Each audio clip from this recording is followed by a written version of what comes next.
क्या करूंगी? मेरे भैया तो हाँ बोलिए क्या तुम्हारे भाया है तो क्या करेंगे? तुम क्या करेंगे? क्या करना क्या? मैंने इसके बाद जो तमाशा किया वही मैंने आपके कास्ट के सर को वीडियो डाला। बंद करा पड़े ना, वंदे मातरम बोलना पड़ेगा। बोलिए आपको किसने आके फोर्स किया?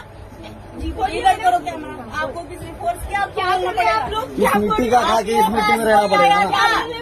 आपके पास कोई पर्सनली आया आपको बोलने के लिए? तो पर्सनली आया आप लोग बोला भी होगा तो आपको पर्सनली नहीं बोला है।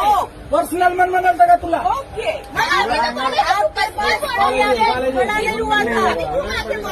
बोलना ही पड़ेगा। अरे आपको बोला ही नहीं। भारत स्वातंत्र्यामध्ये होता ज्यावेळेस भारतावर इंग्रजांचं राज्य होतं त्यावेळेस भारताला सर्वांना एकत्र करण्यासाठी आणि भारताला पारतंत्र्यातून काढण्यासाठी वंदे मातरम गीताच्या खाली सर्व एकत्र आले होते आणि तेव्हा आपल्याला आज भारताला स्वातंत्र्य मिळलंय. आज जर महिला ट्रेनमध्ये प्रवास करत असतील, आज जर आपण इथं व्हिडिओ काढतोय, आज जर आपण इथं मोबाईल वापरतोय, कशामुळे वापरतोय तर आपल्या पूर्वजांनी सुनलो पहिले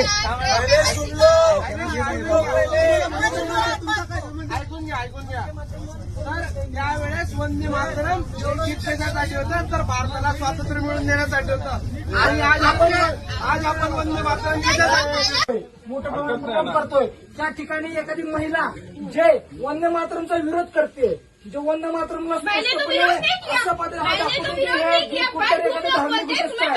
म्हणजे हिच्यापेक्षा दुसरी घटना कोणती नाही. म्हणजे ह्याचा अर्थ असा आहे की त्या महिलेच्या मनामध्ये कितीपट नफरत भरली आहे देशाप्रती.